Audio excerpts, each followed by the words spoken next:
So I'm Sirte Pihlaja, and we have today here Jenn Lim from Delivering Happiness. Jenn is the CEO and the Chief Happiness Officer.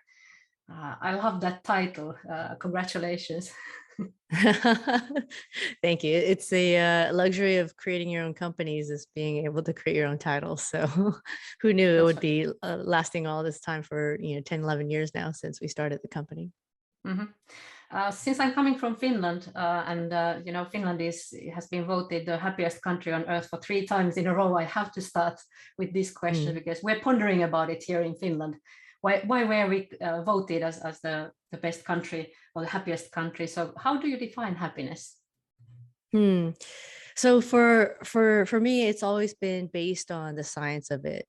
And I think that knowing that happiness definition can be subjective, it's a very case-by-case person basis. But for us, it's always been what's the data say? What do the academics say? And so if I can just boil it down, number one is being true to your authentic self. We say weird, but in a good way of what weird means, but just really being honest with the truth within ourselves. And I think this is where I try to push the book a little bit more with this time around of not just the highs, but also the lows of who we are, our strengths, but also our shadow sides that we all have in our experiences in life. And then beyond that, there are levers of happiness that we talk about, whether it's progress or feeling autonomous or feeling free, feeling connected meaningfully with people, feeling that there's a sense of ultimately purpose. And I know this word is being used a lot in the world right now, like what are we doing that's beyond ourselves? And I think it's more important than ever. We've had over 18 months to think about this, especially during this time. So ultimately, the most sustainable form of happiness comes in knowing what that higher purpose is. And my big ad in the book is to ground it by being authentic to who we are. Mm-hmm. Honesty and authenticity. I like those one. I can certainly identify myself in those two things. And being purposeful is something that I guess many of us are trying to achieve at the moment, and organizations are looking for their purpose if they don't have one. I hope it's not becoming a buzzword, in the sense that yes, we have our purpose and we have defined it and used some time to define it, but rather something that comes from the heart, and that would be so important. Yeah, I couldn't agree with that more, because I don't like the aspect of it. Potentially some people do see it as buzzwords of what does purpose mean, what does happiness mean, but I think the reality is, like, we as human beings, and now more than ever in life and in workplaces, we ground our own definitions of it. And again, I'm coming from the science of it. Then that's when we can, as human beings, be our best self, whether it's at work or in life. So I always gravitate towards the non-buzzy word or non-buzzy definition of these words for everyone. Certainly. We're here today to talk about your new book, Beyond Happiness. It is said to be the sequel to Delivering Happiness, written about over 10 years ago by the former CEO of Zappos and your longtime partner in crime, Tony Hsieh, and yourself. What has changed in your thinking since the writing of that book? And why do we need to go beyond happiness? I especially like the cover where it says "Be happy," and then you sort of highlighted over it and saying "Beyond happiness." Yeah, thank you. That was a 11th hour decision on the book title. It was supposed to be named something else, but there's so many things to your question. In some ways, it's not exactly a sequel. In some ways, because Tony was the predominant writer of Delivering Happiness. I was there to support him. I was there to help collaborate and launch the book. And in this one, this is written by me. So I think there's a delineation there that I think is important of people's points of views, and for me is also written during a very challenging time for the world. We were all going through pretty intense things, and I was actually 5 weeks out from needing to submit the manuscript, and that's when Tony passed. So I was just in a very different headspace of trying to process it all. So I just wanted to, excuse me, make that delineation. I think that's important, and knowing that there's many things in there that I wanted to capture in terms of where we started with, delivering happiness, why we created a company around it. But to answer the other part of your question, like why Beyond Happiness, that was my way to capture all these different thoughts and stories of what has happened since 2010 when we originally launched the book. And for me, Beyond Happiness is really opening up the space, opening up the conversation in what we are and where we are in the world right now as a society, but also obviously within our organizations, and how we adapt to this, unknown series of events that came to us very quickly and hard in 2020, and how we run organizations in what people keep on calling the future of work. And the future of work is not future anymore, it's like happening right now. So Beyond Happiness to me is rethinking as leaders as to how we're going to operate our organizations for a sustainable way, given all these changes and what it means to society. The other element of Beyond Happiness is that it comes back to ourselves as individuals, because we as leaders, as managers, as C-level execs, we have our ways of what we knew worked well, and we also know that there are things that cannot continue given a new time and place in our global society, especially our organizations. So the other part of Beyond Happiness I really wanted to accentuate was that unless as leaders we can be authentic to ourselves, and that's not just also, of course, celebrating our highs, celebrating those good moments in life, positive moments in life, but also being really honest about our blind spots, our lows in life. And I think the more we can understand and process that into our reality, that's when we become the strong, authentic leaders we need to be for the future of work. Obviously for me, like Tony's passing was a huge down in my life. Before that, my dad passed away when he was way too young. And it's interesting to see how, and I wanted to share stories in the book about leaders that had to be honest with themselves. And sometimes it's the most counterintuitive thing to do, to really embrace those opinions of truth, that we as leaders keep on wanting to build and grow. And, naturally that's what we want to do.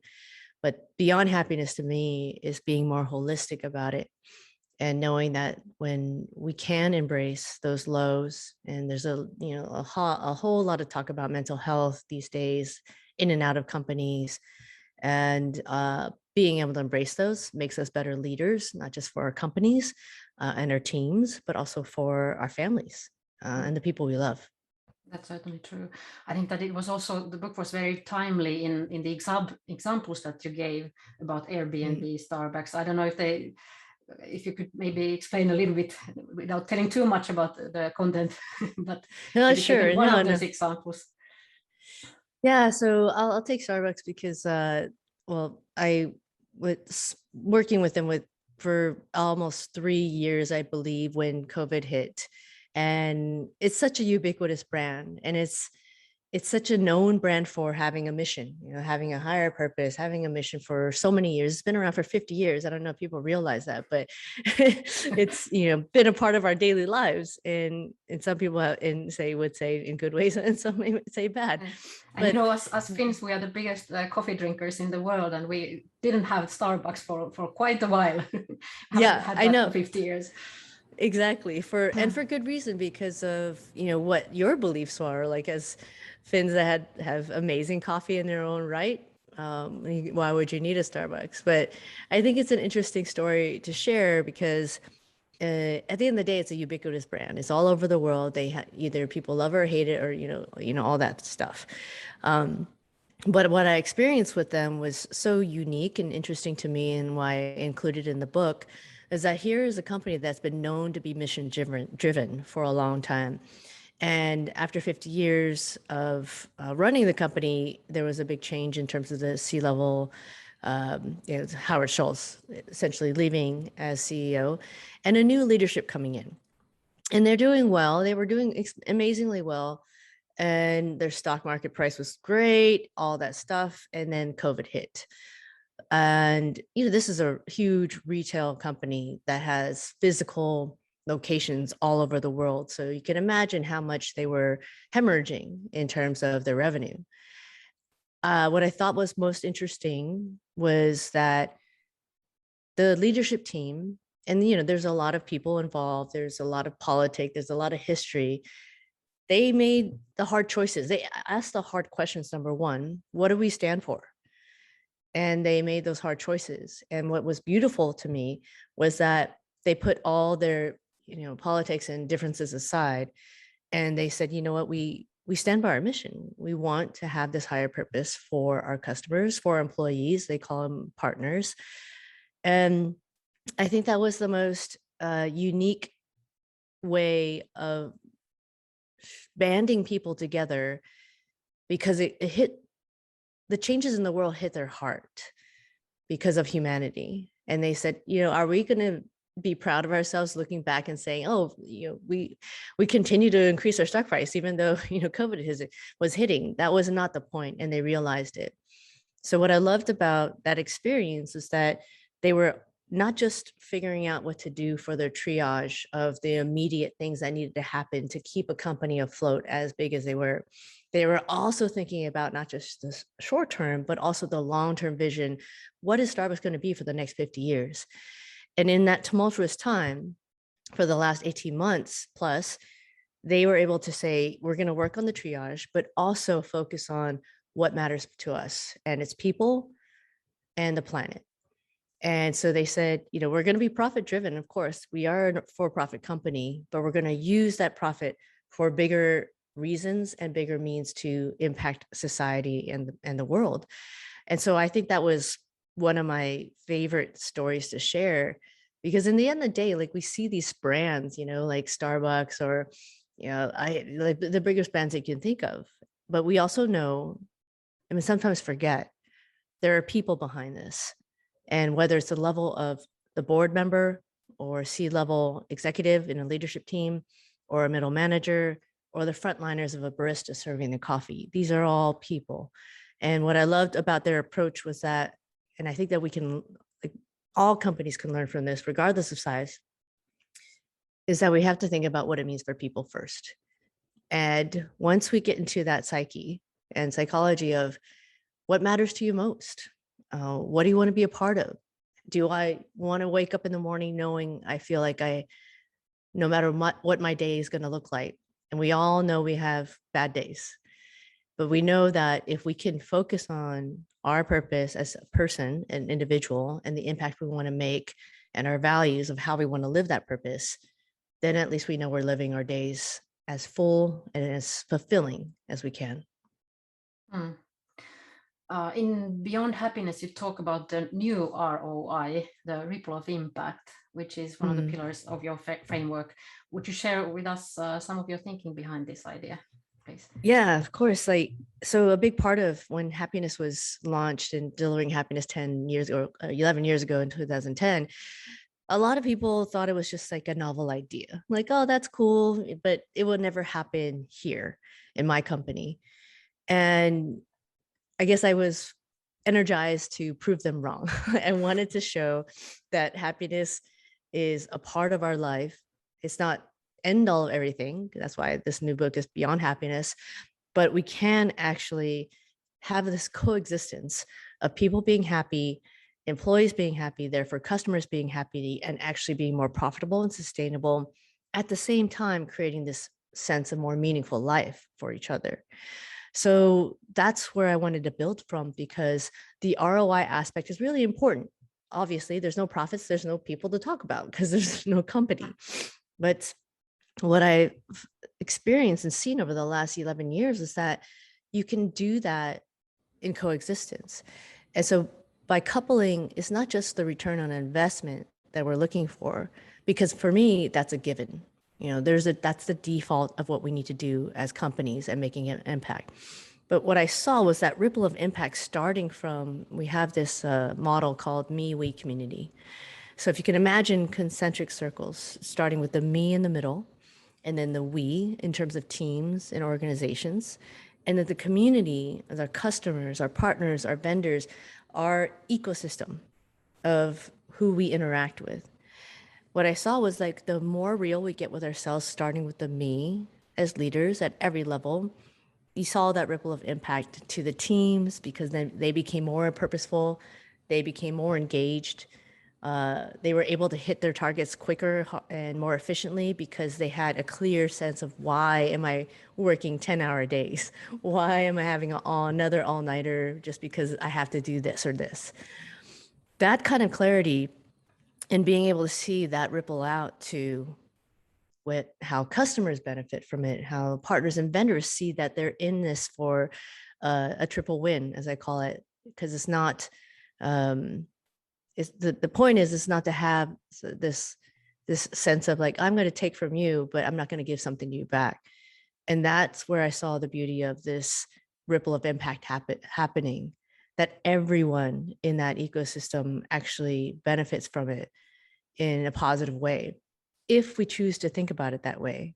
And then now it's grown, since Delivering Happiness of 2010, it's grown to this impact of the greater ripples of our society, because businesses are respected more than ever in the world, more than governments. I know sometimes like people are like, huh, of course, but sometimes, they go to government for different reasons, but then also the planet, and knowing that they were all like, we're all this together, and being able to see it from that greater meta point of view is where that ripple of impact can come in. We all win. We can all win if we choose to. Oh, that is something. If we talk a little bit about the employee experiences, the future of work is changing at an ever-growing pace.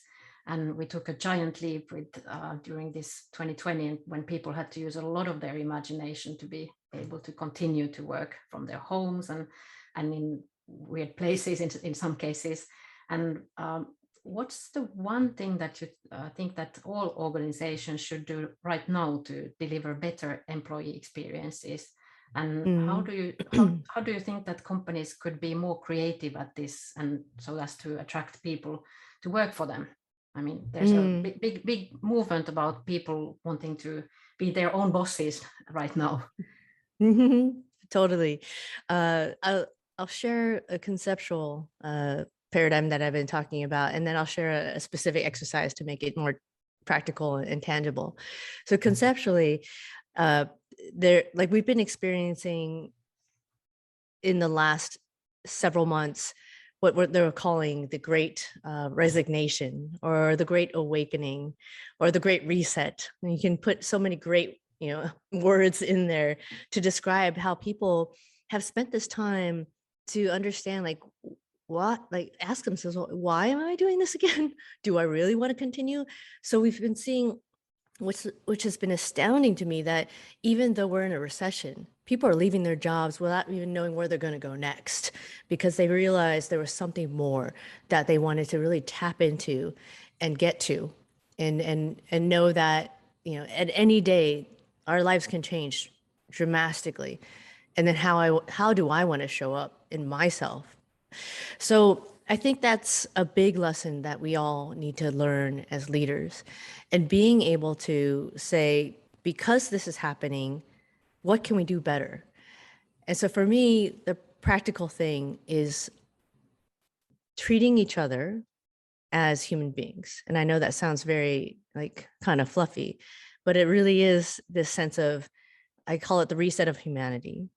How, number one, do we want to treat ourselves, like in terms of how we spend our days, but how do we want to treat each other? And that's in the workplace and outside of it. So the practical way that I bring up, there's an exercise that I have called the Wheel of Wholeness. And the Wheel of Wholeness is essentially something that we can do with all of our employees, and we can all do it within ourselves, number one. So essentially, if you can imagine a pie, like all these slices and pieces of pie, each pie represents an element of who we are. And that's our mental place, our emotional, our physical, our relational, our financial, for sure, and our sense of fun and pleasure, and also our spiritual sense. And that goes back to purpose and what we're doing outside of ourselves. So that wheel of wholeness is an exercise that if you do it with your employees and you do it within yourself, you get a snapshot just on a scale of 1 to 10. Where in these elements of these pie pieces do you land? And there's no good or bad or wrong answer. It's just where you are. But at least you get a sense of measurement as to, as a leader, I want to have this conversation with you as an employee in understanding, why are these great? Let's celebrate that. Why are these low? Let's talk about that. And knowing that as leaders, we can't solve everything. That's not our job as leaders, but we can be more human about our approach, that there's life outside of work. And I think that's, if we can see silver lining of a pandemic, recession, and social unrest, is that is where I think true leadership comes in. Leadership has changed a lot. It's not about management anymore. It's about how you lead your people and show them the way. And personally, I've had a lot of experience with this because I've been working a lot with young people coming as students, as trainees to work as in internships, and having to teach them the way of how to take care of themselves also as part of their work self, let's say. Yeah. It's not always easy, especially for these times, but even without the 2020 happenings, it's been quite challenging. Very true. And that's why I think this kind of concept about the wheel of wholeness is just a super useful tool, because we know it's not easy, but having that open and honest and transparent dialogue, you'll almost immediately see the difference in how people interact with you, whether they're someone that's just coming out of school, like, millennials or Gen Z, or someone that's been around the block and looking forward to having a future where they can just rest and just chill out. So it's been a way to engage in a more meaningful way about these difficult times. I talk a lot about creativity in my keynotes, and I use the Lego Serious Play methodology, which is one creative methodology using the Lego bricks to help organizations develop their employee experiences and also their customer experiences. How important a role do you think does creativity play in your mind in businesses and at workplaces, whether it's a physical or digital world that we're talking about? Do you feel that we should be looking at work through a more playful lens? Yeah, I mean, I love the fact that you use Legos, because it's such another universal brand that everyone understands. Everyone's played with the Legos, so they understand that concept of building blocks. And what I think, I'm very aligned in terms of like where creativity needs to be present, especially in challenging times, is that we all, as I reference in the book, I'm calling this the adaptive age, because whether we're a company, we either need to adapt or we perish eventually, and as individuals, we need to adapt as well. So I think that's where creativity comes in, is being able to ask questions instead of assuming you know the answer, or instead of assuming anyone knows the answer, because this is a new time of everything has flattened, whether it's hierarchy, organizational structures, just walking on the street.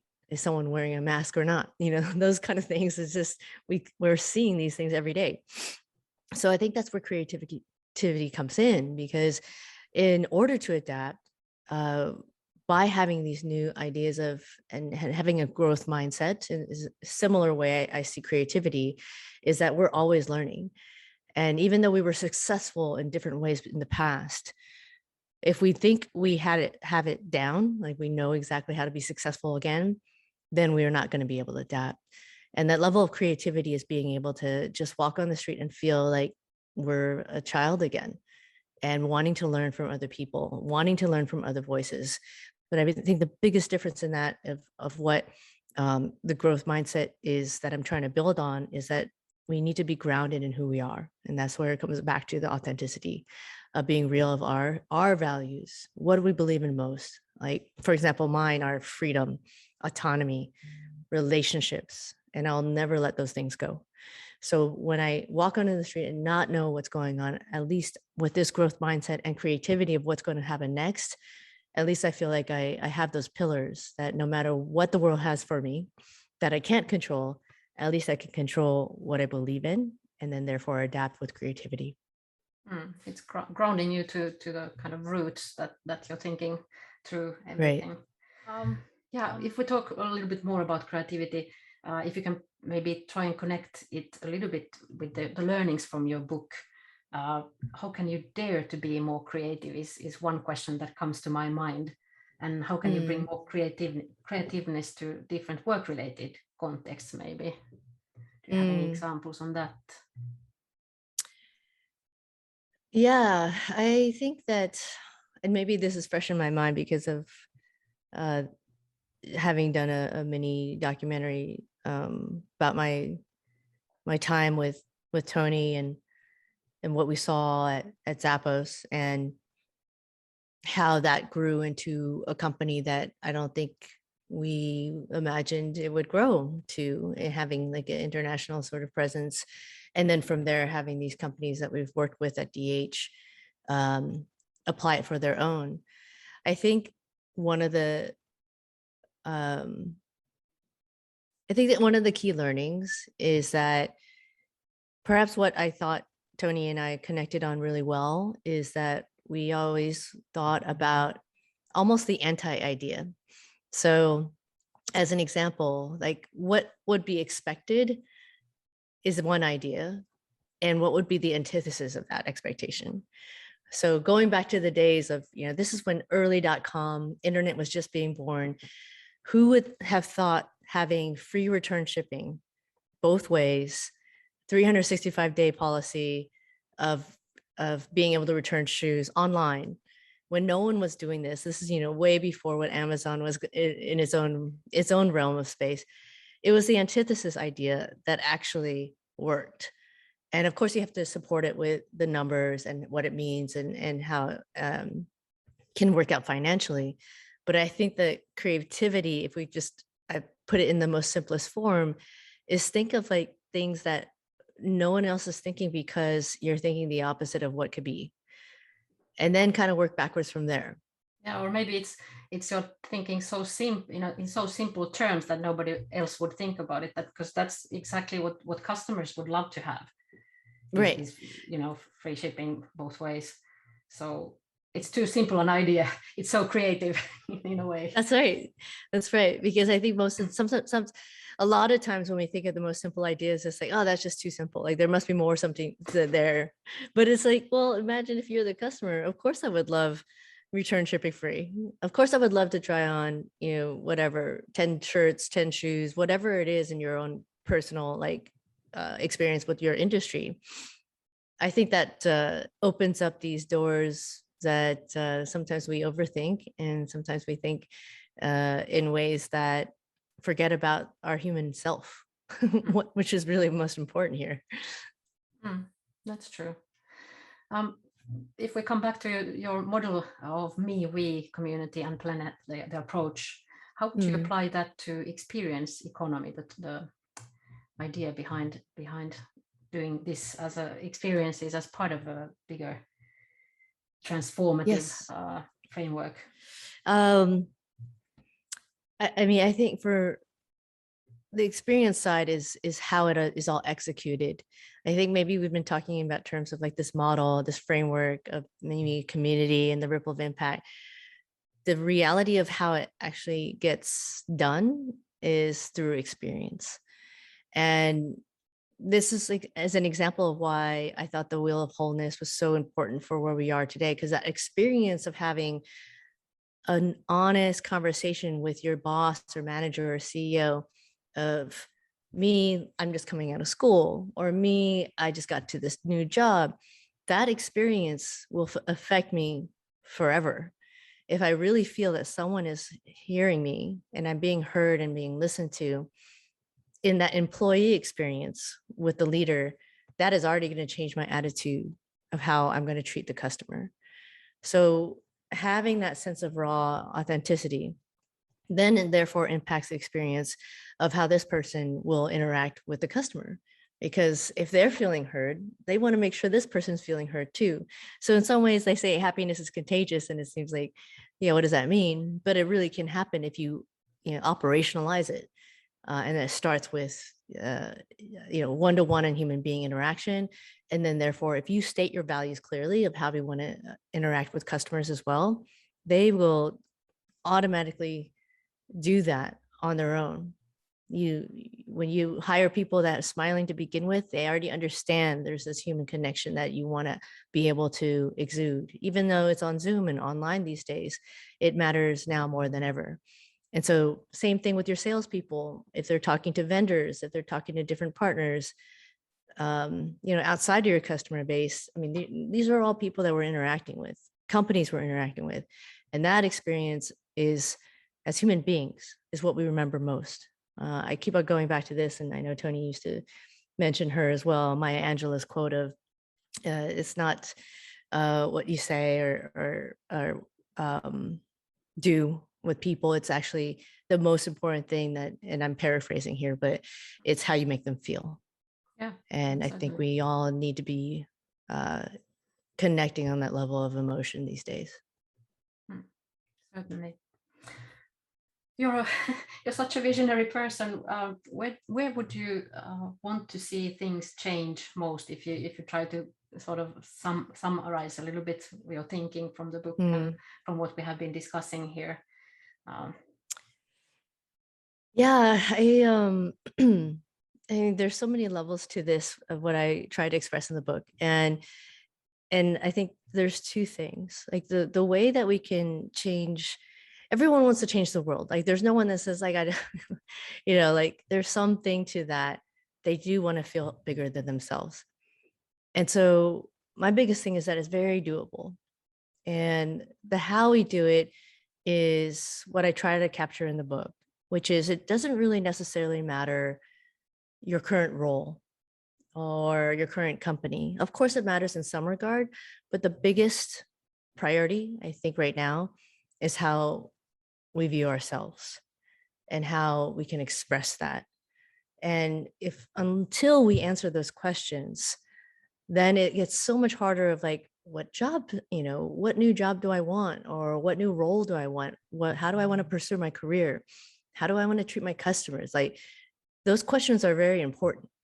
But that number one thing again and again is how we ground it within ourselves.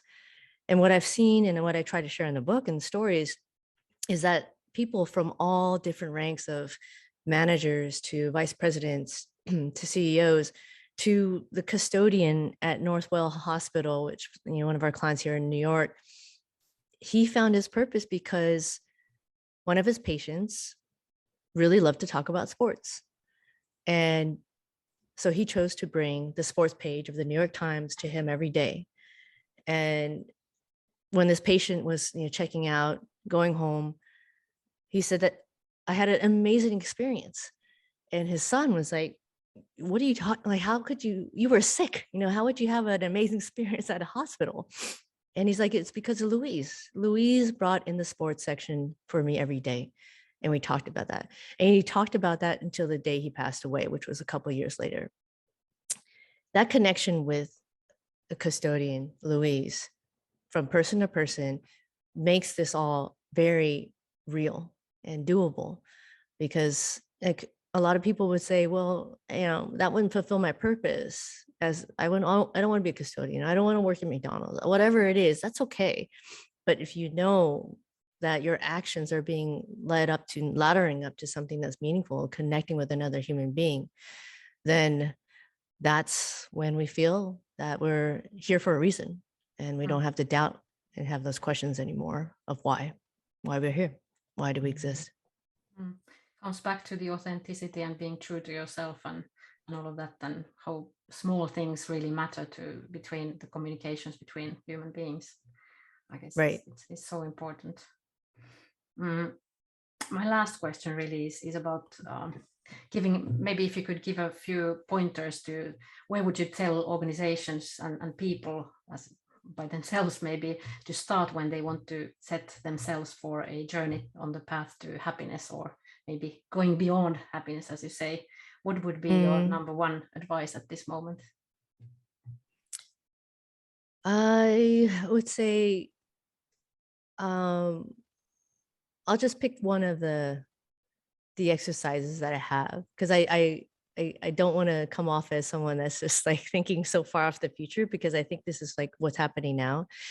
So I would say, I would ask yourself this question. Number one is, what would you do differently if you were working on your, if you weren't working on your resume, but you were working on your eulogy? And I bring this up obviously because Tony passed away, but I also bring this up because like leaders that we really respected, Steve Jobs used to wake up every morning, ask himself, do I want to be doing what I'm going to be doing for the rest of the day? If the answer is no, then it's a serious time to consider of what can be done differently. So I know there's a lot of challenges going on out there, and I don't want to be morbid by saying work on your eulogy, but what do you want to be remembered for? Because his sister didn't write about how amazing the iPhone is. His sister, Steve Jobs' sister, said he was an amazing person. And so that's what I would suggest, number one, as an exercise to think about. What's your legacy, basically? What's your living and loving legacy? Because my biggest thing is legacies seem to always be thought about in the past, but in some ways that's too late for the human being that's already passed. By living your loving legacy today, then you know that you're living it in a way that it's not because you're just being remembered for it. You're being respected and honored for it. Thank you, Jenn, so much for taking the time to answer these questions that I had here on my mind for you today. And we're really glad to have you as part of our event, the Global CX Day 2021. Where can people find you and the book if they have any more questions to ask you? Yeah, so the book, so deliveringhappiness.com is our the company's website, and then we just launched one for the book itself, which is jennlim.com, so JENNLIM.com. But either way, you'll be able to read more about what we're trying to do, and hopefully can be of help to wherever you are in life. And I strongly encourage everybody to pick up the book. It's a real pleasure to read, a real page turner. So thank you. Thank you. Thank you, Jenn. Thank you so much. Thank you for having me. It's an honor.